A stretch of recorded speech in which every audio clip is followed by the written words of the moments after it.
Hello students, आज हम आपके इंग्लिश लैंग्वेज के चैप्टर को पढ़ेंगे।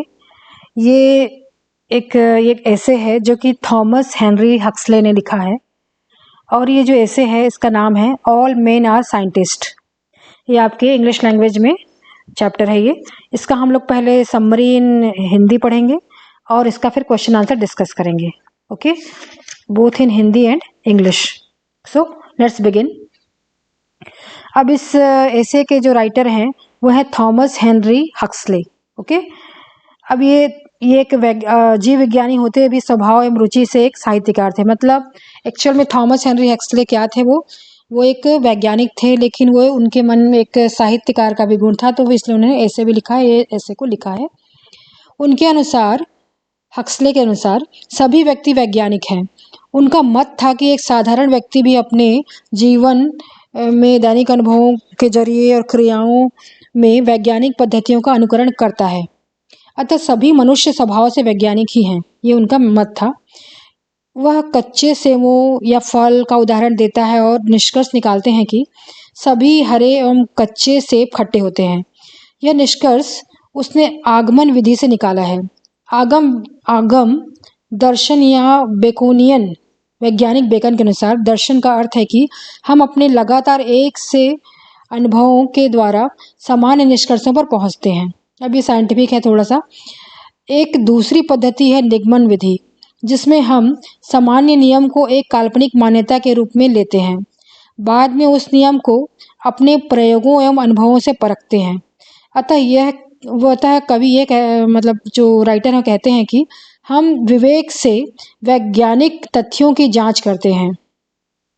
इस प्रकार से यह सिद्ध होता है कि एक सामान्य व्यक्ति भी वैज्ञानिक होता है। मतलब एक सामान्य व्यक्ति भी विज्ञान के कुछ नियमों का पालन करता है और अपनी धारणा करता है, कुछ एक्सपेरिमेंट करता है, अंत में वो किसी निष्कर्ष पे पहुंचता है। इसलिए हम कह सकते हैं कि सभी व्यक्ति वैज्ञानिक है।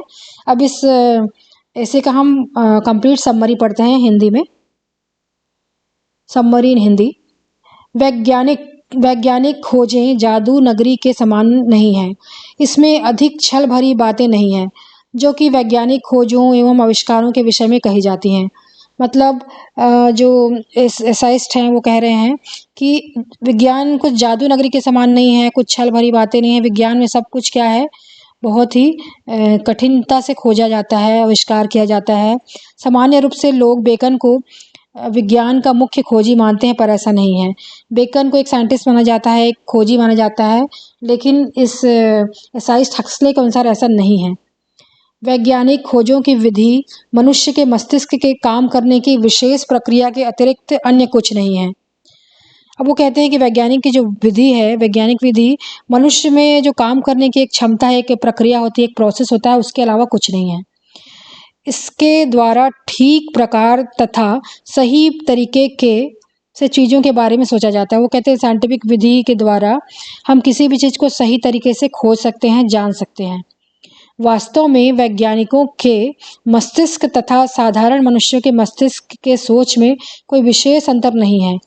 ये तो आप समझ ही गए। मानव मस्तिष्क दो प्रकार से कार्य करता है, आगमन तथा निगमन विधि से, और इन्हीं दो पर वैज्ञानिक नियम निर्भर करते हैं। तो कहते हैं मनुष्य का जो मस्तिष्क दो प्रकार से काम करता है, आगमन विधि और निगमन विधि, और इसी पे सारा का सारा वैज्ञानिक नियम बेस्ड है, निर्भर है। इसी प्रकार साधारण व्यक्ति की सोच की गाड़ी चलती है और वह उन्हीं निष्कर्षों के आधार पर नियम प्रतिपादित करता है। उदाहरणार्थ, एग्जाम्पल के लिए, कठोर हरे तथा कच्चे सेबों का परीक्षण कर यह निष्कर्ष निकाला जाता है कि हरे, कठोर तथा कच्चे सेब खट्टे होते हैं। इसका मतलब वो जो एसाइस्ट है कहना चाहते हैं कि कोई बहुत ही खास चीज़ नहीं है विज्ञान का जो पद्धति है, एक सामान्य आदमी इसको भी कर सकता है। जैसे कि बहुत सारे, अगर हम हरे हरे कठोर सेब खाएं तो अंत में हम लोग निष्कर्ष निकाल लेते हैं कि जो हरे सेब होते हैं वो कच्चे होते हैं, कठोर होते हैं, इस तरह से वो कहते हैं। यह आगम विधि है जिसके द्वारा साधारण नियम बनाए जाते हैं। अब वो कहते हैं इस तरह से जो निष्कर्ष निकाला जाता है उसको आगमन विधि कहा जाता है और इसमें नियम बनाए जाते हैं। दूसरी पद्धति निगमन विधि है, जिसमें कुछ कल्पना की जाती है और फिर उसके अनेक उदाहरणों के द्वारा पुष्टि की जाती है। एक कल्पना, एक हाइपोथेसिस की जाती है, फिर उसको अलग अलग उदाहरणों के जरिए, अलग अलग एग्जाम्पल के जरिए उसको प्रूव किया जाता है, उसको पुष्ट किया जाता है उस बात को। इस प्रकार अनेक बार परीक्षण कर नियमों तथा वैज्ञानिक खोजों का स्थापित किया जाता है। तो इस तरह से जो साइंटिस्ट होते हैं बार बार परीक्षण करते हैं, बार बार एक्सपेरिमेंट करते हैं, अलग अलग नियम बनाते हैं और वैज्ञानिक खोज करते हैं और फिर कोई किसी बात को स्थापित करते हैं कि ये चीज़ ऐसा है। इस हेतु लेखक ने एक उदाहरण, एक एग्जाम्पल कमरे से एक चाय का बर्तन तथा चम्मच की चोरी के संबंध में दिया है। तो यहाँ पे एसाइस्ट ने एक एग्जाम्पल दिया है चाय का बर्तन और चम्मच की चोरी के बारे में। यहाँ पर परिस्थितिवश साक्ष्य के आधार पर पुष्टि की गई है। लेखक के अनुसार सभी काल्पनिक मान्यताएं गलत नहीं हैं। अब लेखक कहते हैं, जो एसाइस्ट हैं, कहते हैं कि सभी जो हम कल्पना में मान्यता रखते हैं वो सभी गलत नहीं होती, कुछ सही भी होती हैं। यद्यपि कभी कभी वे भिन्न भी हो सकती हैं, पर इत्तफाक अंदाज का विचार सही नहीं होता। इत्तफाकी सोच भी बुद्धि के आधार पर होना चाहिए तथा साथ ही खोज करने वाले में धैर्य तथा निष्ठा होनी चाहिए। वो कहते हैं कि जो सोच हमारी इत्तफाकी नहीं होनी चाहिए, बल्कि हम बुद्धि के आधार पर कुछ भी सोच करना चाहिए और निर्णय लेना चाहिए। और कोई भी खोज जो होता है धैर्य लेता है, निष्ठा के साथ होता है, तभी वो डेडिकेशन के साथ ही पूरा होता है। अब ये जो उनका ऐसे है थोड़ा लॉन्ग है, उसका ये शॉर्ट समरी था, तो हो सकता है थोड़ा आपको कन्फ्यूज़न हो, लेकिन बार बार आप इसको वीडियो को देखेंगे तो आपको ये समझ में आ जाएगा। अब हम थोड़ा क्वेश्चन आंसर देख लेते हैं। इसमें क्वेश्चन आंसर थोड़े लॉन्ग है, मैं आपको हिंदी और इंग्लिश दोनों में समझाऊंगी। So let's begin question answer. Question है, question 1, answer the following questions in 4 और 5 सेंटेंसेस ईच। निम्नलिखित प्रश्नों में से प्रत्येक का उत्तर 4 या 5 पंक्तियों में दीजिए, वाक्यों में दीजिए। What do you mean by inductive and deductive method of reasoning? ये वही है, आगमन विधि, निगमन विधि। आगमन तथा निगमन पद्धति की विचार प्रक्रियाओं से आप क्या समझते हैं? आगमन है इंडक्टिव और डिडक्टिव है निगमन। So answer is, in inductive method of reasoning, generalizations are made by seeing individual cases. As आगमन विधि में पद्धति में कुछ वस्तुओं को जांच कर सामान्य नियम बनाया जाता है, मतलब किसी को जांचते हैं फिर नियम बनाए जाते हैं। As when the hard green apples were tested sour, it was taken for granted that all hard and green apples are sour. अब इस एग्जाम्पल से को समझते हैं हम लोग।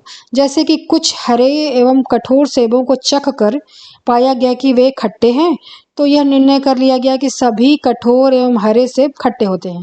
ओके, फिर है इसके आंसर में, in deductive method of reasoning some hypothesis is taken up and then it is verified by different examples.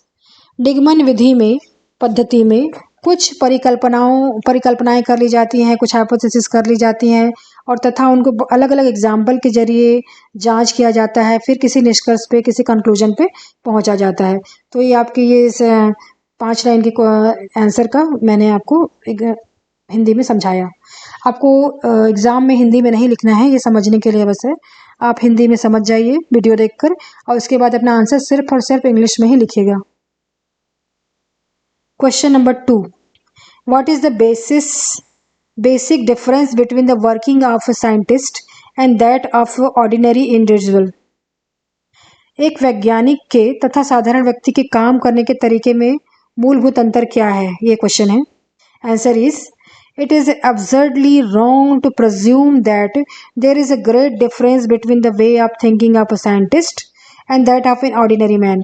अब इसमें एसाइस्ट ये कहते हैं कि ये बिल्कुल ही गलत है ये समझना कि एक साधारण व्यक्ति के दिमाग में और साइंटिस्ट के दिमाग में और थिंकिंग में कुछ खास अंतर है।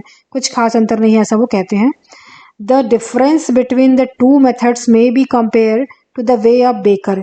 अब इनका जो डिफरेंस है, उनका जो दिमाग में सोचने का तरीका है, उसको हम बेकर के तरीके से समझ सकते हैं। बेकर जो होता है और बुचर, कसाई जो होता है, butcher, with that of A chemist, और उससे इसकी तुलना केमिस्ट से कर सकते हैं, जो एक केमिस्ट एक मतलब रसायन में काम करता है। Their difference is the balance and not in the weighing. उनका जो डिफरेंस, उनका जो अंतर है बैलेंस में है, ना कि किसी वेइंग में, है।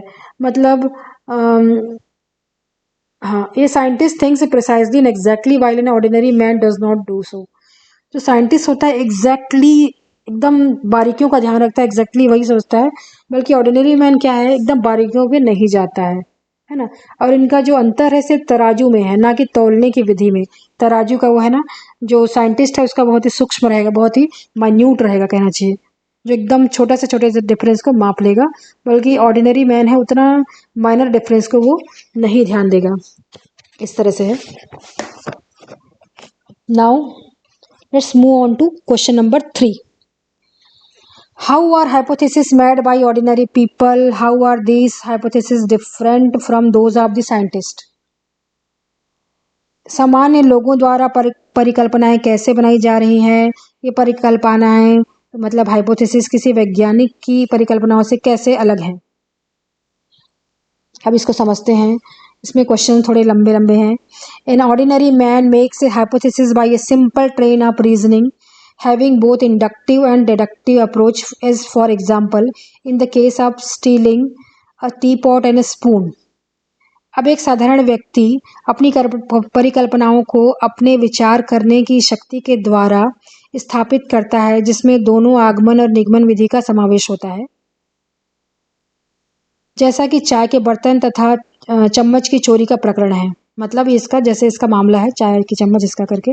अब इसमें हम समरी में तो उतना डिटेल में दिया नहीं है इसके बारे में, हम अगर और डिटेल पढ़ना चाहते हैं तो हम टेक्स्ट पढ़ सकते हैं।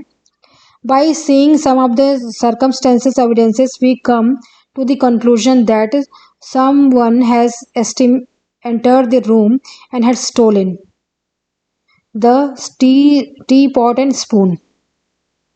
अब कुछ परिस्थिति व साक्ष्यों के द्वारा हम यह निर्णय पर पहुंचते हैं कि किसी ने कमरे में घुसकर चाय का बर्तन तथा चम्मच को चुरा लिया है। यह परिकल्पना एक निर्णय पर पहुंचती है तथा चोर का पकड़ना संभव हो जाता है। This hypothesis reaches a conclusion and makes possible the arrest of the thief possible, है ना, हम इसको समझ जाते हैं। But as a scientist will think over the problems more deeply and exactly without giving place any flaw because smaller flaw may give him different conclusion. लेकिन जो scientist क्या करेगा, छोटे से छोटे डिटेल को ध्यान रखेगा, प्रॉब्लम को पूरी तरह से समझेगा, बहुत ही गहराई से समझेगा और उसको समझने बिना किसी भी निष्कर्ष पे नहीं पहुंचेगा, क्योंकि उसको मालूम है कि एक छोटा सा भी फ्लॉ, एक छोटा सा भी जो अंतर है वो कंक्लूजन में बहुत बड़ा डिफरेंस ला देगा, वो कि निर्णय में बहुत ही बड़ा डिफरेंस ला देगा। इसलिए जो साइंटिस्ट का तरीका बहुत ही सूक्ष्म होता है और डीप होता है, एग्जैक्ट होता है। As such, the hypothesis made by the scientist is examined by deep inquiry and careful watching of the facts, which is not done by any ordinary man. जैसे कि कोई भी हाइपोथेसिस है, कोई भी परिकल्पना है जो साइंटिस्ट करता है, एग्जामिन करता है, वो बहुत ही गहरा इंक्वायरी होता है, बहुत ही केयरफुल होता है, ध्यानपूर्वक होता है, वो ध्यानपूर्वक फैक्ट्स को वॉच करता है जो साइंटिस्ट होता है। इसलिए ऐसा चीज़ ऑर्डिनरी मैन नहीं कर सकता, एक ऑर्डिनरी आदमी ये सारा चीज़ नहीं कर सकता, वो बोर हो जाएगा। इस तरह से इसका आंसर है। आंसर लॉन्ग है, सेकेंड ईयर में, मतलब ये जो चैप्टर है सेकेंड ईयर में है आपके, इसमें जो क्वेश्चन है आपके लॉन्ग है। Next question is what is the hypothesis, why is necessary to verify a hypothesis. Hypothesis क्या है, इस कल्पना की पुष्टि करना क्यों आवश्यक है। A hypothesis is a proposed explanation based on little evidence and is a starting problem for further investigation. A hypothesis is different from the random guess, as random guess is not valuable and may be based on some folly. Hypothesis क्या है, परिकल्पना एक प्रस्थापित व्याख्या है जो कि एक साक्ष्यों पर आधारित होती है। मतलब जो कल्पना होती है वो, मतलब जो परिकल्पना होती है साक्ष्यों पर आधारित होती है, एविडेंसेस होते हैं इसमें, और आगे चल के इसका इन्वेस्टिगेशन किया जाता है, आगे चल के इसका परीक्षण किया जाता है। और जो हाइपोथेसिस है, कोई भी रैंडम हम गेस कर लेते हैं कि इसका मतलब ये है, ऐसा नहीं होता, ये बहुत ही ज़्यादा सूक्ष्म होता है। इस तरह से इसका आंसर है। आई होप कि आपको समझ में आया होगा, आपको सब अच्छा लगा होगा, और अगर वीडियो अच्छा लगा होगा तो please like share and subscribe my channel. Thank you.